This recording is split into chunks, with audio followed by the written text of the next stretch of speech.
মমতা বন্দ্যোপাধ্যায় যদি শেষমেশ সত্যি সত্যি শেষ পর্যন্ত রেজিগনেশনটা ধরুন দিলেন না, কোনো অফিসিয়াল কমিউনিকেশনেও গেলেন না, তাহলে পরবর্তী মুখ্যমন্ত্রী যেই হন না কেন, সে শুভেন্দু অধিকারী বা অন্য কেউ, তাহলে তার কি শপথ গ্রহণে একটা বাধা থেকে যাচ্ছে? না, দেখুন, শপথ গ্রহণে বাধা থাকবে না, বাট একখানা ইস্যু অবশ্যই অ্যারাইজ করবে, যেটা আপনাকে বললাম 5 বছর শেষ হচ্ছে 7 তারিখ, আর শপথ নিচ্ছে আপনি বলছেন 9 তারিখ। তাহলে এই দুদিন গভর্নর অফিসিয়ালি রিকোয়েস্ট করবে কেয়ারটেকার সরকার হিসেবে চালাতে। 9 তারিখে শপথ নিচ্ছে, এটা ফিক্স, কারণ যারা শপথ নিচ্ছে তারা তাদের মেজরিটি পেয়ে গেছে, গভর্নর আছে, শপথ বাক্য পড়াবে চিফ মিনিস্টারকে, এবং চিফ মিনিস্টারের অ্যাডভাইসে বাকি মন্ত্রিসভা গঠিত হয়ে যাবে। প্রশ্নটা দাঁড়াচ্ছে যে এই 7 তারিখ থেকে 9 তারিখ তাহলে কি হবে, কারণ গভর্নর তো রিকোয়েস্ট করার জায়গায় যেতে পারছে না, কারণ তো যিনি এখনকার মুখ্যমন্ত্রী তিনি তো গেলেনই না, তিনি তো রেজিগনেশনই দিচ্ছেন না, যে তুমি দুদিন চালাও, তারপর নতুন মন্ত্রিসভা আসবে, তারা দায়িত্ব নিয়ে নেবে। এইখানটাতে যেহেতু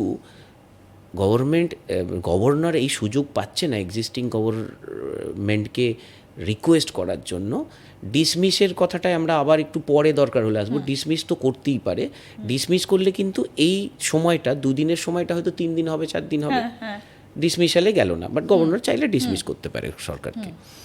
তাহলে এই দুটো দিন গভর্নর নিজে থেকে এই যে ইস্তফাপত্র দিল না, এটাকে deemed to be existing government ভেবে গভর্নর এমনি চালিয়ে যেতে পারে, বা ওনাকে আর একটা কমিউনিকেট করলো, তুমি এখনও রেজিগনেশন দাওনি, বাট 9 তারিখে তো তুমি automatically ousted from the office, এবং সেই ক্ষেত্রে কিন্তু অফিস থেকে আউস্ট করার জন্য একদম নর্মাল কোর্সই হতে পারে, জাস্ট সেই অফিস অন্য নতুন গভর্নমেন্ট সেই অফিসকে কন্ট্রোলে নিয়ে নেবে এবং জাস্ট এন্টায়ার করে যাবে। তাহলে এক্ষেত্রে পশ্চিমবঙ্গে কি হবে? কারণ মমতা বন্দ্যোপাধ্যায় তো গেলেন না, তিনি রেজিগনেশনটাও দেবেন না, তার মানে তার কাছে রিকোয়েস্ট করার জায়গা নেই, কারণ যদি কথা না হয় তাহলে রিকোয়েস্টটা হবে কি করে? তাহলে এই যে সময়টা 7 থেকে 9, পশ্চিমবঙ্গের যা সিচুয়েশন এই মুহূর্তে, আইন শৃঙ্খলা বলুন বা যাই বলুন, ভোটটা শান্তিতে হয়েছে, কিন্তু বারবার করে তো বিজেপি নেতারা তারা অভিযোগ করেছেন যে আইন শৃঙ্খলা নেই, রাষ্ট্রপতি শাসন জারি হোক। তাহলে কি এই দুটো দিন কি করা হবে? রাষ্ট্রপতি শাসন কি জারি হবে পশ্চিমবঙ্গে? সেই অবস্থাটা কি রয়েছে? দেখুন, এই দুটো দিন গভর্নর যদি এই টাইমটা ফিক্স হয়ে গিয়ে থাকে, যেহেতু এটা সামনের দিনে, দেখুন আপনি আমি সবই কিন্তু আন্দাজ করছি, অবভিয়াসলি সেই আন্দাজটা আমাদের নির্ভর করবে আইনে কতটা পারমিসেবল আছে, কিন্তু আইনে যা যা পারমিসেবল আছে, একটা জিনিসই পারমিসেবল তা তো নয়, পারমুটেশন কম্বিনেশনে আপনার দুদিনের মধ্যে বেশ কিছু সিচুয়েশন অ্যারাইজ করবে। এমন 1 নম্বর হতেই পারে গভর্নর ওকেই চিঠি, নতুন যে এক্সিস্টিং আছে তাকে চিঠি করে দিয়ে বলল, তুমি 9 তারিখ পর্যন্ত যেভাবে চালাচ্ছ সেইভাবেই চালাও। আচ্ছা, উনি কি বলেছেন না বলেছেন, উনি কমিউনিকেট করেছেন কি না যে আমি রিজাইন করছি না বা হোয়াট এভার, ওর মধ্যে গেলেনই না, বা রিজাইন করছেন না বলেও যদি কমিউনিকেট করে থাকে, ঠিক আছে করতে হবে না, 9 তারিখে তো তুমি এমনি চলে যাচ্ছ, সেটা হতে পারে। কমিউনিকেট করে দিল 9 তারিখ পর্যন্ত তুমি চালাও, এটা একটা অপশান অবশ্যই হতে পারে।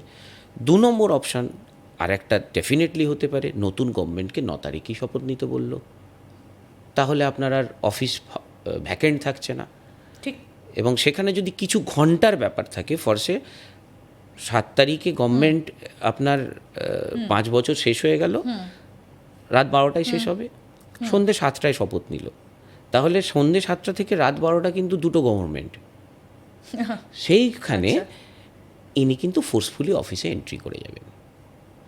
হ্যাঁ, কারণ আচ্ছা, আমি এখানে এই যে ফোর্সফুলি অফিসে এন্ট্রির কথা বলছেন, আমি একটা কথা আপনাকে বলি যে এরকমটা হয় কি না, কারণ বিজেপি তো বলেছে তারা মহাকরণে ফিরবে আবার, মানে রাইটার্স বিল্ডিং থেকে রাজ্য চালাবে। এবার মমতা বন্দ্যোপাধ্যায় বলছেন আমি হারিনি, আমাকে হারানো হয়েছে, আমি রেজিগনেশন দেবো না। তো সেক্ষেত্রে উনি কি ইচ্ছে করলে গায়ের জোরে এখন 14 তলায় গিয়ে বসে পড়তে পারেন নবান্নের?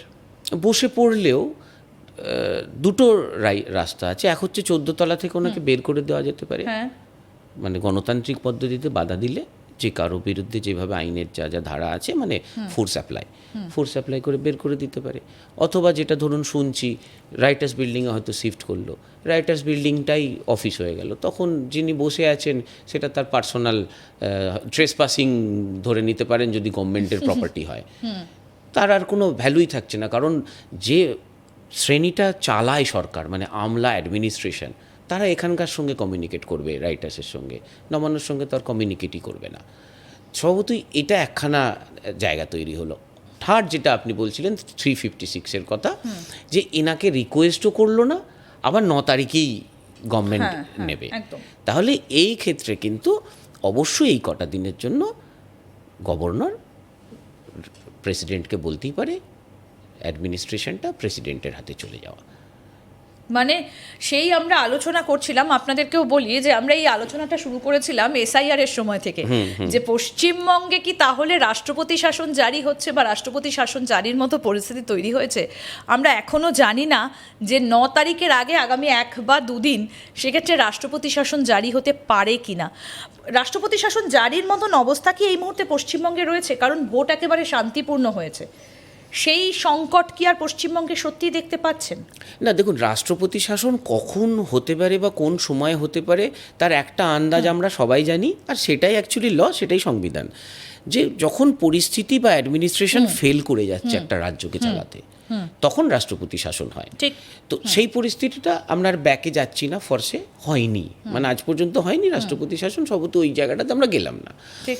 বাট সামনের দিনে যদি দেখা যাচ্ছে, দেখুন, গার্জিয়ানলেস তো থাকতে পারেন একটা স্টেট, না।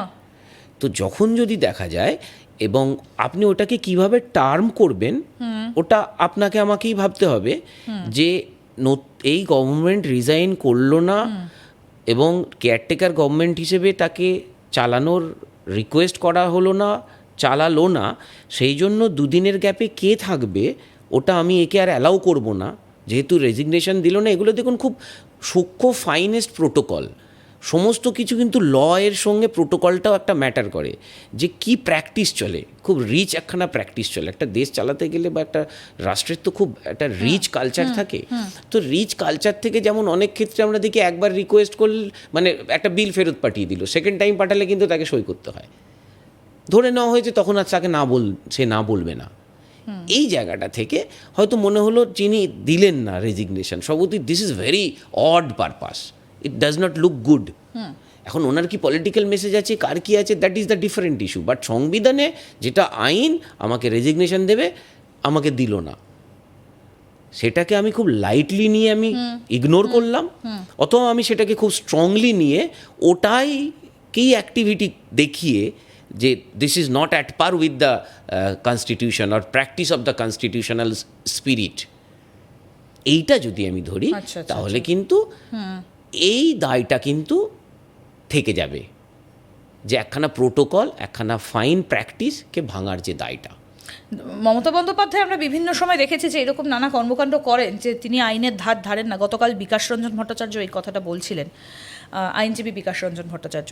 এবার মমতা বন্দ্যোপাধ্যায় যদি মনে করেন যে আমি রেজিগনেশনটা দেব না, তাহলে এক্ষেত্রে কি পশ্চিমবঙ্গের প্রতি তার একটা প্রতিশোধ স্পৃহা দেখা যাবে? এক্ষেত্রে কেউ যদি জনস্বার্থ মামলা দায়ের করে, তার কি কোনো ভ্যালিড থাকবে? দেখুন, আপনার প্রশ্নটা আমি যতটা বুঝেছি, এক হচ্ছে যে প্রতিশোধ স্পৃহা, এটা মানুষের সাইকোলজিক্যাল ব্যাপার বা একটু রাজনৈতিক ভাবনা চিন্তা, রাজনৈতিক বিশেষজ্ঞ হয়তো একটু বেটার বলতে পারবে। হাইকোর্টের পার্টটাতে বলছি, বা তার মধ্যে হয়তো এই আনসারটাও কিছু, মানে যতটা আমার পেরিফেরির মধ্যে পড়ে, সেটা হচ্ছে হাইকোর্টে জনস্বার্থ মামলা তখন যায় যখন